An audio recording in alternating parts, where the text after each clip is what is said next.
Hello friends, अमर mathematics में आप सभी का स्वागत है। मैं अमरजीत कुमार। आज इस वीडियो में हम लोग क्लास 10 के चैप्टर नंबर 13.2 करने वाले हैं। पिछले वीडियो में हम लोग जो है 13.1 तक कर चुके हैं। तो 13.1 में जो क्वेश्चन था वो सभी क्वेश्चन क्षेत्रफल पर आधारित क्वेश्चन था, और इसमें जो है क्वेश्चन 13.2 में आयतन से संबंधित हम लोग क्वेश्चन करने वाले हैं। क्वेश्चन ऐसा ही रहेगा जिस तरह से हम लोग 13.1 में किए थे। तो चलिए अब स्टार्ट करते हैं 13.2 का पहला क्वेश्चन। क्वेश्चन नंबर 1 है, एक ठोस एक अर्धगोले पर खड़े एक शंकु के आकार का है जिसकी त्रिज्या 1 सेंटीमीटर है तथा शंकु की ऊंचाई उसकी त्रिज्या के बराबर है। इस ठोस का आयतन पाई के पदों में ज्ञात करना है। तो एक ठोस जो है अर्धगोला पर खड़ा एक शंकु के आकार का है। बोल रहा है कि कोई ठोस जो है अर्धगोला पर खड़ा शंकु के आकार का है। तो ये रहा अर्धगोला और इस पर एक शंकु खड़ा है, इस पर एक शंकु खड़ा है। एक ठोस जो है अर्धगोले पर खड़ा एक शंकु के आकार का है जिसकी त्रिज्या 1 सेंटीमीटर है। जिसकी त्रिज्या जो है वो है 1 सेंटीमीटर है, त्रिज्या 1 सेंटीमीटर है। और बोल रहा है कि जो शंकु की ऊंचाई है, शंकु की ऊंचाई वो भी उसकी त्रिज्या के ही बराबर है। यानी अर्धगोला और शंकु का त्रिज्या 1 सेंटीमीटर है और जितना त्रिज्या है उतना ही शंकु का ऊंचाई होगा। तो बोला है कि ठोस का आयतन जो है तो पाई के पदों में हम लोग को निकालना है। तो हल करते हैं और लिखते हैं। यहां लिख लेंगे, सबसे पहले लिखेंगे कि ये जो त्रिज्या है ये शंकु का भी त्रिज्या है और अर्धगोले का भी त्रिज्या है।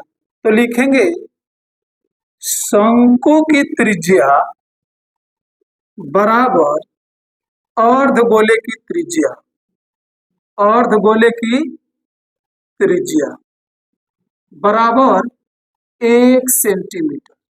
शंकु की त्रिज्या और अर्धगोले की त्रिज्या दोनों जो है 1 सेंटीमीटर।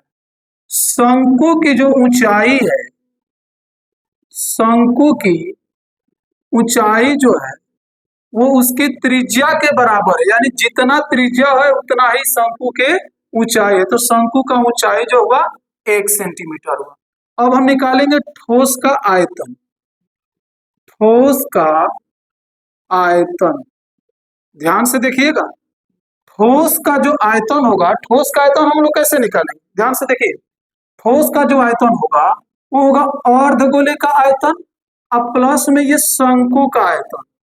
लिखेंगे अर्धगोले का आयतन, अर्धगोले का आयतन अब प्लस शंकु का आयतन, अर्धगोले का आयतन अब प्लस शंकु का आयतन। इधर हो जाएगा आपका अर्धगोले का आयतन होगा 2/3 पाई आर क्यू प्लस शंकु का आयतन होगा 1/3 पाई आर स्क्वायर एच हो जाएगा। बस इसी को हम सॉल्व कर लेंगे और अपना आंसर आ जाएगा। तो देखिए इसमें कुछ कॉमन भी है, एक पाई कॉमन हो जाएगा और आर स्क्वायर दोनों में से कॉमन आ जाएगा। तो हो जाएगा पाई आर स्क्वायर कॉमन करेंगे तो 2/3 बचेगा और यहाँ पर 3 गो आर है तो 2 आर तो कॉमन ले लिए हैं तो 1 आर यहाँ से बच जाएगा। यहाँ बचेगा 1/3 पाई आर स्क्वायर, तो यहाँ कॉमन आ चुका है तो बचेगा एच बचेगा। तो पाई आर स्क्वायर 2/3 आर का मान कितना है, तो शंकु का त्रिज्या और अर्धगोले की त्रिज्या दोनों तो एक ही है, आर बराबर 1 सेंटीमीटर। तो आर के जगह हम लोग लिखेंगे 1 प्लस 1/3 और एच के जगह शंकु की ऊंचाई है एच, तो एच के जगह लिखेंगे 1 लिखेंगे। ये हो जाएगा पाई, आर के जगह 1 डाल ही देते, 1 का स्क्वायर ये हो जाएगा 2/3 प्लस 1/3 पाई इंटू एक का स्क्वायर तो एक ही होगा, और एक से पाई में गुना करेंगे तो पाई ही होगा। यहाँ पर दोनों तीन का एलसीएम हो जाएगा 3, तो ऊपर बचेगा 2 प्लस 1 बचेगा, तो हो जाएगा ये पाई इंटू में 2 और 1 हो जाएगा 3/3, 3 से 3 कट जाएगा, बचेगा पाई सेंटीमीटर क्यूब। तो ये जो है ठोस का कुल, ठोस का जो आयतन होगा वो होगा पाई सेंटीमीटर क्यूब होगा। तो समझ गए सभी लोग? तो देख लीजिए, इसके बाद हम लोग क्वेश्चन नंबर 2 करते हैं। चलिए अब देखते हैं क्वेश्चन नंबर 2। एक इंजीनियरिंग के विद्यार्थी रचेल से एक पतली एल्युमिनियम की शीट का प्रयोग करते हुए एक मॉडल बनाने को कहा गया, जो एक ऐसे बेलन के आकार का हो जिसके दोनों सिरों पर 2 शंकु जुड़े हुए हों। इस मॉडल का व्यास 3 सेंटीमीटर है और इसकी गहराई 12 सेंटीमीटर है। यदि प्रत्येक शंकु की ऊंचाई 2 सेंटीमीटर हो तो रचेल द्वारा बनाए गए मॉडल में अंतर्विष्ट हवा का आयतन ज्ञात कीजिए। यह मान लीजिए कि मॉडल की आंतरिक और बाहरी विमाएं जो है लगभग बराबर है। तो रचेल से बोला गया है कि पतली एल्युमिनियम की शीट का प्रयोग करते हुए एक मॉडल बनाना है जो बेलन के आकार का हो। किसके आकार का हो? बेलन के आकार का हो, और उसके दोनों सिरों पर शंकु जुड़ा हुआ। सबसे पहले तो फिगर देख लेते हैं, क्वेश्चन बाद में सॉल्व करेंगे, फिगर के बाद देख लेते हैं पहले। तो मॉडल जो बनाना है वो बेलन के आकार का होना चाहिए, बेलन के आकार का होना चाहिए मॉडल। और बोला है कि इसके दोनों सिरों पर शंकु जुड़ा होना चाहिए, शंकु। तो दोनों सिरों पर हम शंकु को जोड़ देते हैं, दोनों सिरों पर शंकु को जोड़ देते हैं, ठीक है। बोला है कि मॉडल का जो व्यास है ये बन गया, ये बेलन का आकार है और दोनों सिरों पर, ध्यान से देखिएगा, दोनों सिरों पर जो है वो शंकु जुड़ा हुआ है, इधर भी शंकु है और इधर भी शंकु है। और बोल रहा है कि मॉडल का व्यास जो है वो 3 सेंटीमीटर है। मॉडल का ये जो व्यास है वो है कितना? 3 सेंटीमीटर है। मॉडल का व्यास जो है 3 सेंटीमीटर है और कुल लंबाई जो है मॉडल का वो है 12 सेंटीमीटर। मॉडल की जो कुल लंबाई है वो है 12 सेंटीमीटर, यहां से लेके यहां तक। और बोला कि प्रत्येक शंकु की ऊंचाई जो है वो है 2 सेंटीमीटर, प्रत्येक शंकु की ऊंचाई जो है वो है 2 सेंटीमीटर। तो आपको बताना है कि इस मॉडल में जो हवा आएगा उसका आयतन कितना होगा, ठीक है। एक बार फिर से देख लेते हैं। ये जो बेलनाकार जो मॉडल है इसके दोनों सिरों पर शंकु लगा हुआ है। इस मॉडल का जो व्यास है वो है 3 सेंटीमीटर, प्रत्येक शंकु की ऊंचाई जो है 2 सेंटीमीटर, यहाँ है तो यहाँ भी 2 सेंटीमीटर शंकु की ऊंचाई होगी। टोटल लंबाई मॉडल का जो होगा वो होगा 12 सेंटीमीटर। तो इसमें उपस्थित हवा का हमें आयतन बतलाना है। तो चलिए स्टार्ट करते हैं। सबसे पहले लिख लेंगे कि मॉडल के यहां से हम बेलन की ऊंचाई निकालेंगे। तो बेलन की ऊंचाई कैसे निकालेंगे? तो बेलन की ऊंचाई जो होगा, बेलन की ऊंचाई, तो बेलन की ऊंचाई को हम लोग h1 लिख लेते हैं। बेलन की ऊंचाई को हम लोग h1 लिख लेते हैं। बेलन की ऊंचाई, बेलन जो है यहां से यहां तक ही बेलन है, यहां से यहां तक ही बेलन है। तो हमें कौन सा ये वाला हाइट माइनस करना पड़ेगा, यहां से लेके यहां तक और यहां से लेके यहां तक, यानी शंकु का हाइट हमें माइनस करना पड़ेगा 12 सेंटीमीटर में से। तो 12 में से माइनस करेंगे इधर से 2 सेंटीमीटर और प्लस में इधर से 2 सेंटीमीटर माइनस करना पड़ेगा। तो हो जाएगा 12 माइनस 2 और 2 जोड़ेंगे तो 4, तो 12 में से 4 हटेगा तो बन जाएगा 8 सेंटीमीटर। तो शंकु का ऊंचाई हो गया 8 सेंटीमीटर, सॉरी बेलन का ऊंचाई हो गया 8 सेंटीमीटर। और शंकु की ऊंचाई, शंकु की ऊंचाई को हम लोग h2 ले लेते हैं। h2 बराबर कितना है? 2 सेंटीमीटर। शंकु का ऊंचाई दिया गया है 2 सेंटीमीटर, ठीक है। अच्छा, त्रिज्या कितना होगा? त्रिज्या, तो जो शंकु का त्रिज्या होगा वही बेलन का भी त्रिज्या होगा। तो ये व्यास तो दे ही चुका है, तो हम निकाल लेते हैं शंकु की त्रिज्या, शंकु की त्रिज्या अब बराबर बेलन की त्रिज्या, दोनों का त्रिज्या एक ही होगा। शंकु की त्रिज्या बराबर बेलन की त्रिज्या कितना होगा, व्यास है 3 सेंटीमीटर, व्यास जो है यहां से यहां तक लिख दिया 3/2 सेंटीमीटर। तो बोला है कि मॉडल में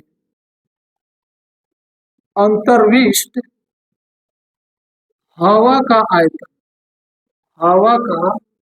आयतन निकाल, मतलब इस मॉडल में कितना हवा आएगा उसका आपको आयतन बतलाना।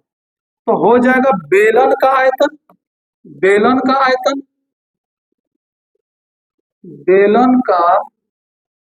आयतन अब प्लस में एक शंकु इधर है और एक शंकु इधर है, तो हम दो शंकु का आयतन निकाल लेंगे। 2 गुना में शंकु का आयतन, ओके ठीक है।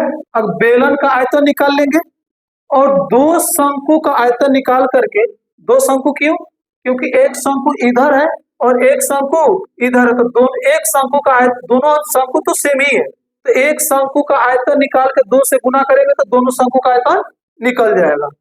तो बेलन का आयतन हो जाएगा पाई आर स्क्वायर H1, बेलन का जो ऊंचाई है उसको हम H1 लिए हैं, प्लस 2 गुना में शंकु का आयतन हो जाएगा 1/3 पाई आर स्क्वायर H2, शंकु का जो ऊंचाई है उसको हम H2 माने हुए हैं। देखिए कुछ कॉमन आएगा, पाई आर स्क्वायर दोनों में से कॉमन कर लेंगे, पाई आर स्क्वायर कॉमन कर लेंगे तो बचेगा H1 प्लस 2/3 गुना में H2 बचेगा, तो हो जाएगा पाई आर स्क्वायर, आर का मान डाल देते हैं यहाँ पर, आर का मान है, दोनों का त्रिज्या 3/2 है, तो आर का मान हो गया 3/2 का स्क्वायर इंटू में H1 बेलन की ऊंचाई है 8 सेंटीमीटर प्लस 2/3 गुना में H2 है 2, तो हो जाएगा पाई का मान भी रख देते हैं 22/7 गुना में तितरी का 9/4 हो जाएगा, और ये एलसीएम लेंगे तो हो जाएगा 8 × 24, अब प्लस 2 दूनी का 4 हो जाएगा, ये 3 और 1 का एलसीएम 3 होगा, 3 बार में जाएगा, 3 8 24, ये 1 बार में जाएगा, 1 से 4 में गुना करेंगे तो 4 ही होगा, तो ये हो जाएगा 22/7 गुना 9/4, अब गुना में 22 और 4 हो जाएगा 26/3 हो, 24 और 4 28 हो जाएगा, सॉरी 24 4 28/3 हो जाएगा, तो ये हो जाएगा 7 चौके 28 और 3 यह हो जाएगा 9, और ये 4 से 4 कट जाएगा और कितना हो जाएगा 22 × 66 सेंटीमीटर क्यूब। तो इस मॉडल में जो हवा आएगा, इस मॉडल में जो हवा का आयतन होगा वो होगा 66 सेंटीमीटर क्यूब। तो ध्यान से सुनिए, मैथ हार्ड नहीं, बस फिगर को ध्यान से समझ लीजिए और ये देखिए कि हमें निकालना क्या है। शंकु का ऊंचाई दे दिया है, व्यास दे दिया है और मॉडल का लंबाई दे दिया है। तो इधर से अगर हम क्वेश्चन को अगर पूरा तरीका से रीड कर लें, फिगर को समझ लें, तो हम क्वेश्चन को सॉल्व कर सकते हैं। तो चलिए क्वेश्चन नंबर 3 उतार लीजिए, उसके बाद क्वेश्चन नंबर हम लोग, सॉरी ये क्वेश्चन नंबर 2 था, ठीक है, क्वेश्चन नंबर 2 था, इसके बाद हम लोग क्वेश्चन नंबर 3 करने वाले हैं। चलिए अब क्वेश्चन नंबर 3 करते हैं। एक गुलाब जामुन में उसके आयतन की लगभग 30% चीनी की चाशनी होती है। 45 गुलाब जामुनों में लगभग कितनी चाशनी होगी? यदि प्रत्येक गुलाब जामुन एक बेलन के आकार का है जिसके दोनों सिरे अर्ध गोलाकार है तथा इसकी लंबाई 5 सेंटीमीटर है और व्यास 2.8 सेंटीमीटर है। चलिए जी, गुलाब जामुन जो है वो बेलनाकार है। गुलाब जामुन जो है वो बेलनाकार है, लेकिन उसके दोनों सिरों पर जो है अर्धगोला लगा हुआ है। और ऐसा ऐसा जो गुलाब जामुन है 45 गो गुलाब जामुन, ठीक है। तो बोला है कि एक गुलाब जामुन में चीनी के, उसके एक गुलाब जामुन में उसके आयतन के 30% जो होगा वो चीनी की चाशनी होगा। तो आपको बताना है कि 45 गुलाब जामुन में चीनी की कितनी चाशनी होगी। तो चलिए क्वेश्चन को देखते हैं। क्वेश्चन नंबर ये 3 है।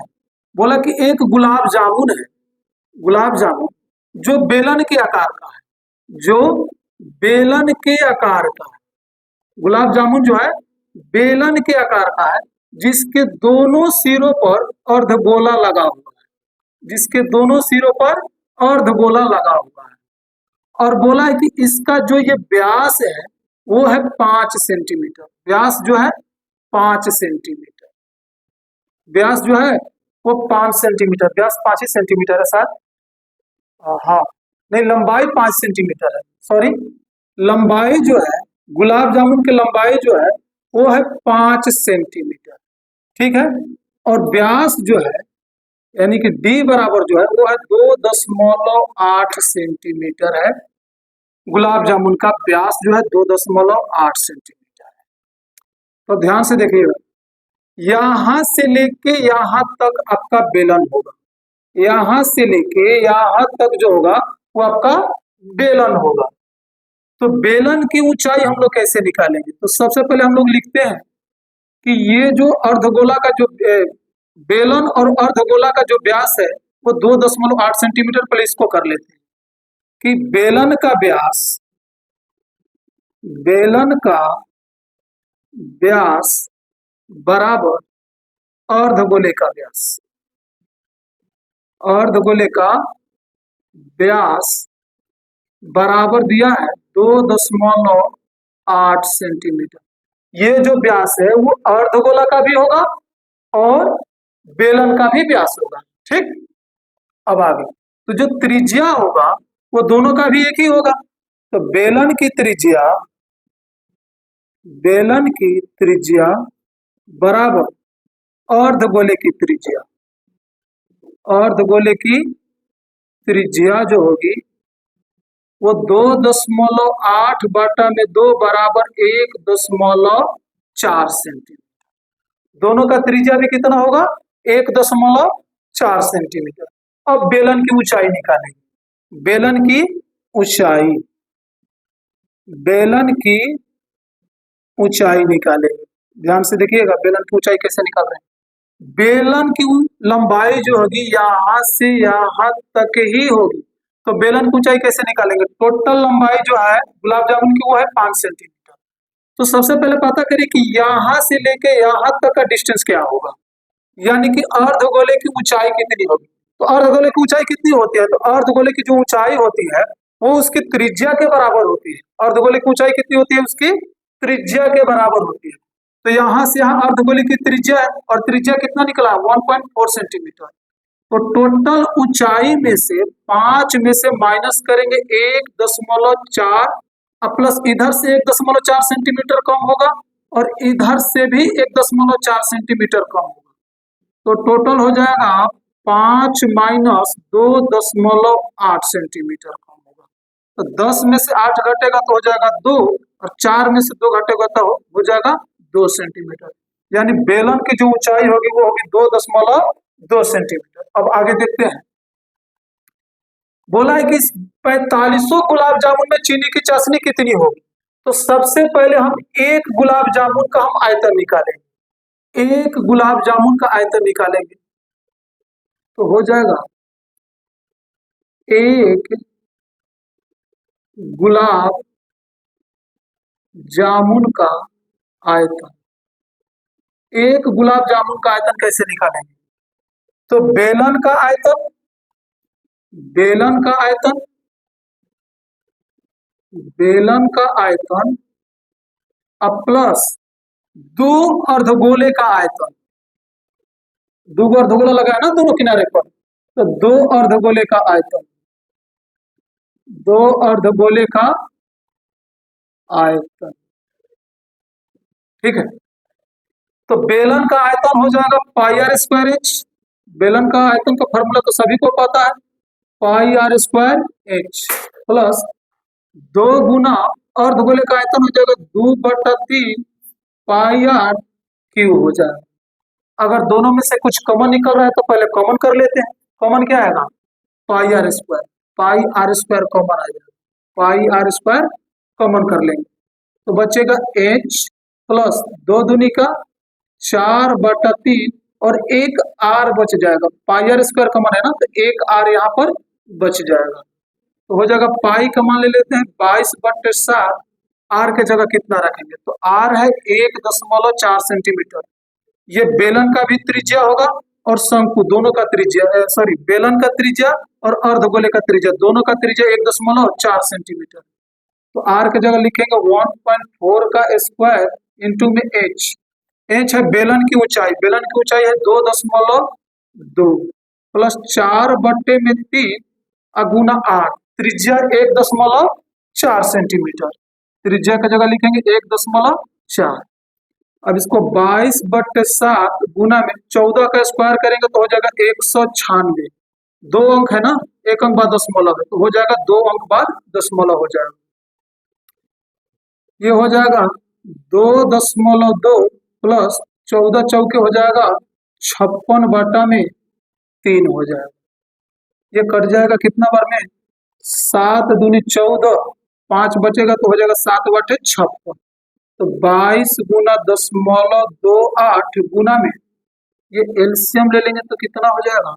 एलसीएम ले लेंगे तो हो जाएगा आपका 3, 22 3 66 हो जाएगा प्लस 5.6।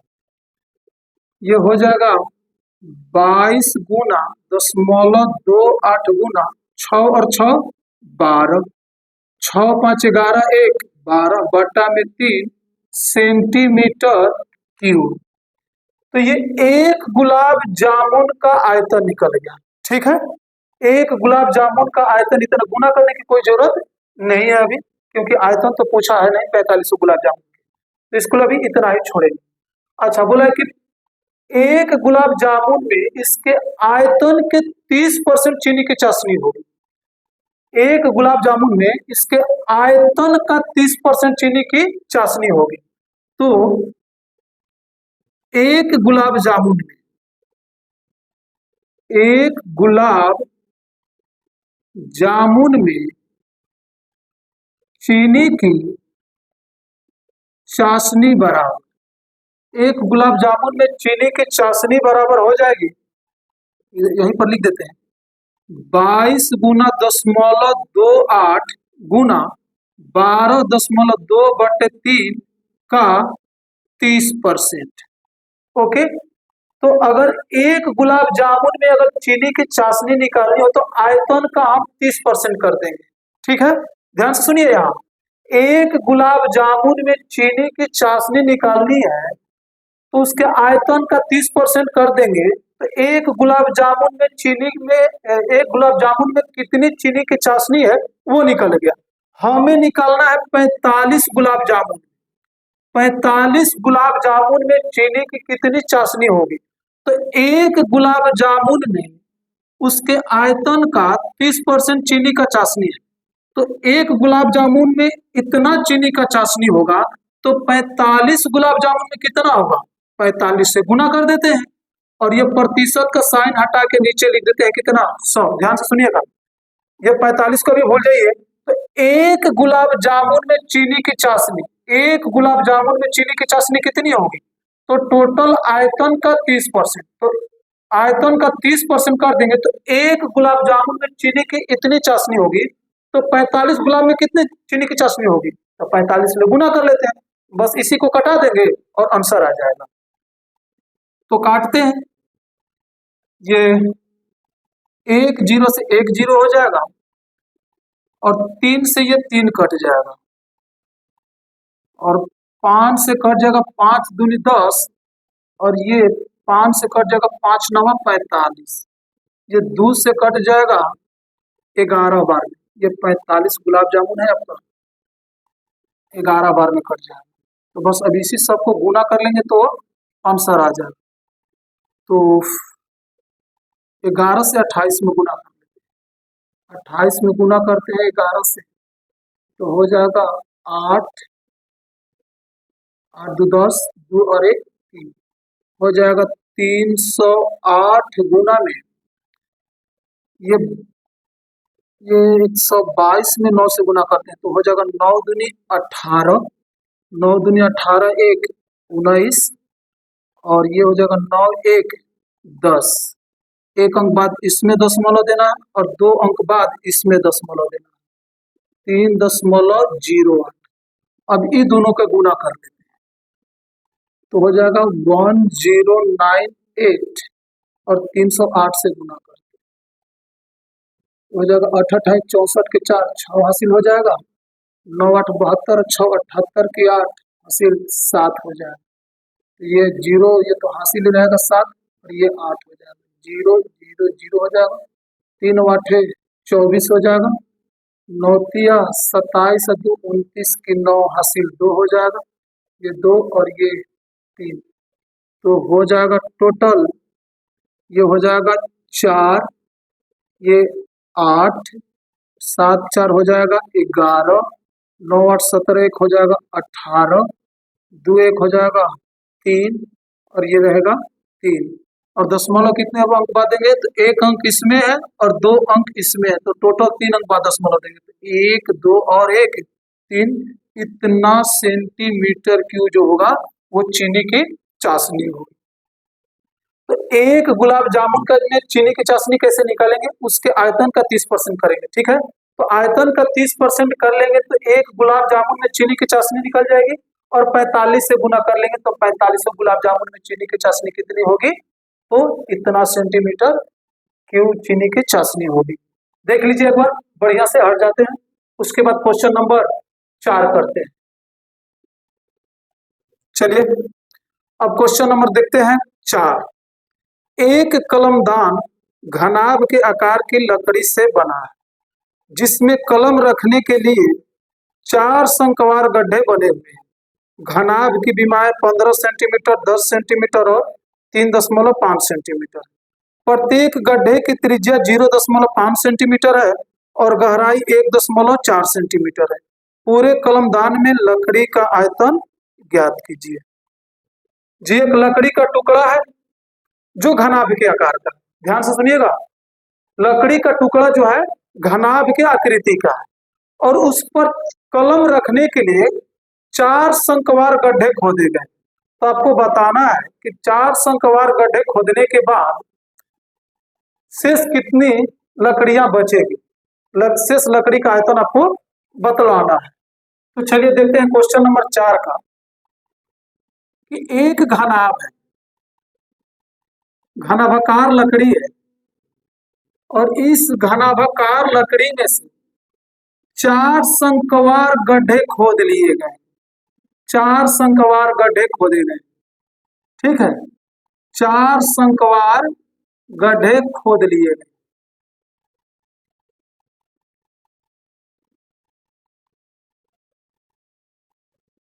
ठीक, तो 4 शंक्वार गड्ढा खोदने के बाद लकड़ी, शेष लकड़ी का जो आयतन है वो आपको बतलाना है। तो दिया गया है कि घनाभ की विमाएं दी गई है, घनाभ की विमाएं दी गई, तो घनाभ की विमाएं दी गई है 15 सेंटीमीटर गुना 10 सेंटीमीटर गुना 3.5 सेंटीमीटर, 15 सेंटीमीटर गुना 10 सेंटीमीटर और गुना 3.5 सेंटीमीटर। तो यहाँ से घनाभ का आयतन भी यही होगा, लंबाई गुने चौड़ाई गुने ऊंचाई। तो घनाभ का आयतन हो जाएगा, घनाभ का आयतन होगा, यही हो जाएगा 15 गुने 10 गुने 3.5, यानी ये हो जाएगा कितना, 35 में अगर 15 से गुना करते हैं, 5 5 25, 3 5 15, 2 17, ये 5 हो जाएगा, ये 3 हो जाएगा 5 7 5 12, 4 और 1 5, 1 0 ये रहा, 1 अंक बाद दशमलव देंगे, तो हो गया 525 सेंटीमीटर क्यूब। यानी लकड़ी का जो टोटल आयतन है वो 525 सेंटीमीटर क्यूब। ठीक है, अब हम क्या करेंगे कि एक शंकु का आयतन निकालेंगे।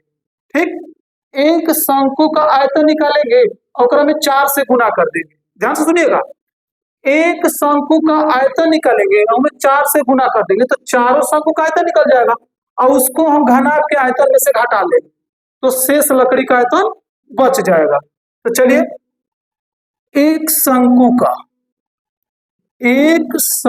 की त्रिज्या लिख लेते हैं। एक शंकु की त्रिज्या जो है वो है 0.5 सेंटीमीटर। शंकु की जो त्रिज्या है वो है 0.5 सेंटीमीटर और गहराई है 1.4 सेंटीमीटर। गहराई मतलब ऊंचाई। शंकु की जो ऊंचाई है वो है 1.4 सेंटीमीटर। ध्यान से सुनिए कि शंकु की जो ऊंचाई है वो है 1.4 सेंटीमीटर। तब शेष लकड़ी का आयतन कैसे निकालेंगे? पहले 4 शंकु का आयतन ही निकाल लेते हैं हम लोग। तो 4 शंकु का आयतन, 4 शंकु का आयतन बराबर हो जाएगा 4 शंकु का आयतन। तो 4 शंकु का आयतन हो जाएगा 4 गुना में 1/3 पाई आर स्क्वायर एच। एक शंकु का आयतन होता है 1/3 पाई आर स्क्वायर एच। एक शंकु का आयतन ये होगा, 4 से गुना कर देंगे, चारों शंकु का आयतन निकल जाएगा। तो हो जाएगा 4 गुने 1/3 पाई का मान लेना है, पाई का मान 22/7 ही लेना। पाई का मान जो है 22/7 और त्रिज्या, शंकु का त्रिज्या कितना है 0.5। तो 0.5 का यहाँ स्क्वायर गुना एच। शंकु की ऊंचाई कितनी है तो 1.4 सेंटीमीटर। ये हो जाएगा 4 गुना में 1/3 गुना 22/7। ये 5 का 2 बार गुना करेंगे तो 0.25 और गुना 1.4। अच्छा कुछ कटेगा? हाँ कट जाएगा। 7 दूनी 14 और कुछ कटेगा तो नहीं कटेगा। तो ये कितना हो जाएगा? हो जाएगा ये देखो 25 चौके, 25 चौके हो जाएगा आपका 100। 25 चौके कितना हो जाएगा 100 और 2 अंक बाद दशमलव देंगे तो बचेगा ये 1। 1 से हम 22 में गुना करेंगे तो होगा 22। अब 22 में 2 से गुना करेंगे तो होगा 44, यानी 4.4 बटा में 3 हो जाएगा। अब 4.4 में 3 से भाग कर लेते हैं। ठीक है, 4.4 में 3 से भाग कर लेते हैं। तो 4 में 3 से भाग देंगे पहले तो एक बार में जाएगा, अब जाएगा नहीं तो यहाँ दशमलव दे देंगे, ये हो जाएगा 14। तो हो जाएगा 4 तिया 12 हो जाएगा। फिर 2 बचेगा, 2 बचेगा तो हो जाएगा 3 चौके 12 हो जाएगा। 2 बचेगा तो 3 छक 18, 3 छक 18। अब ऐसे ही जाता रहेगा। तो लगभग इसको हम ले लेते हैं 1.34 के आसपास वैल्यू ले लेते हैं। 3.41 ग्राम हो जाएगा। 1 बचेगा तो 3 चौके 12, 4 बार में जाएगा। 3 चौके 12। 2 बचेगा तो हो जाएगा 3 छक 18। फिर 2 बचेगा तो 3 छक 18 रहने देते हैं। लगभग 1.47 के आसपास इसका आयतन हो जाएगा। ठीक है, तो 4 शंकु का जो आयतन होगा वो हो जाएगा 1.4 सेंटीमीटर क्यूब। और हमें निकालना है कि लकड़ी का शेष आयतन कितना होगा, यानी घनाभ में जो लकड़ी बचेगा उसका शेष आयतन कितना होगा। तो लिखेंगे पूरे कलमदान में, पूरे कलमदान में शेष लकड़ी का आयतन, शेष लकड़ी का आयतन तो शेष लकड़ी का आयतन निकलेगा घनाभ का आयतन, घनाभ का आयतन और माइनस 4 शंकु का आयतन, 4 शंकु का आयतन। तो घनाभ का आयतन कितना है? तो घनाभ का आयतन तो निकल चुका है शुरू में ही 525, 525 माइनस 4 शंकु का आयतन है 1.47। इसी को माइनस कर लेते हैं। ये 10 में से 7 घटेगा 3, देखिए घटाते कैसे हैं। 525, इसमें दशमलव नहीं है, तो जिसमें दशमलव ना उसके आगे हम लोग दशमलव डाल देते हैं। अब दशमलव के सामने पहले दशमलव ले लीजिए, ठीक। दशमलव के राइट साइड में जो अंक है इसको राइट साइड लिख लीजिए 4 7, और लेफ्ट साइड वाला को लेफ्ट साइड में लिख लीजिए। इधर कोई दशमलव के बाद अंक नहीं है तो 0 डाल दीजिए, ठीक। अब इधर से हासिल ले लीजिए, 10 में से 7 घटेगा 3, 9 में से ये 4 घटेगा तो हो जाएगा 5, 4 में से 1 घटेगा तो हो जाएगा 3 हो जाएगा, ये 2 बचेगा और ये 5 बचेगा, तो हो जाएगा 523.53 सेंटीमीटर क्यूब। तो पूरे कलमदान में जो लकड़ी का आयतन बचा वो बचा 523 माइनस 523.53 सेंटीमीटर क्यूब। एक बार फिर से क्वेश्चन को दिखा देते हैं। एक घनाभाकार लकड़ी का टुकड़ा है जिसकी विमाएं 15, 10 और 3.5 सेंटीमीटर है।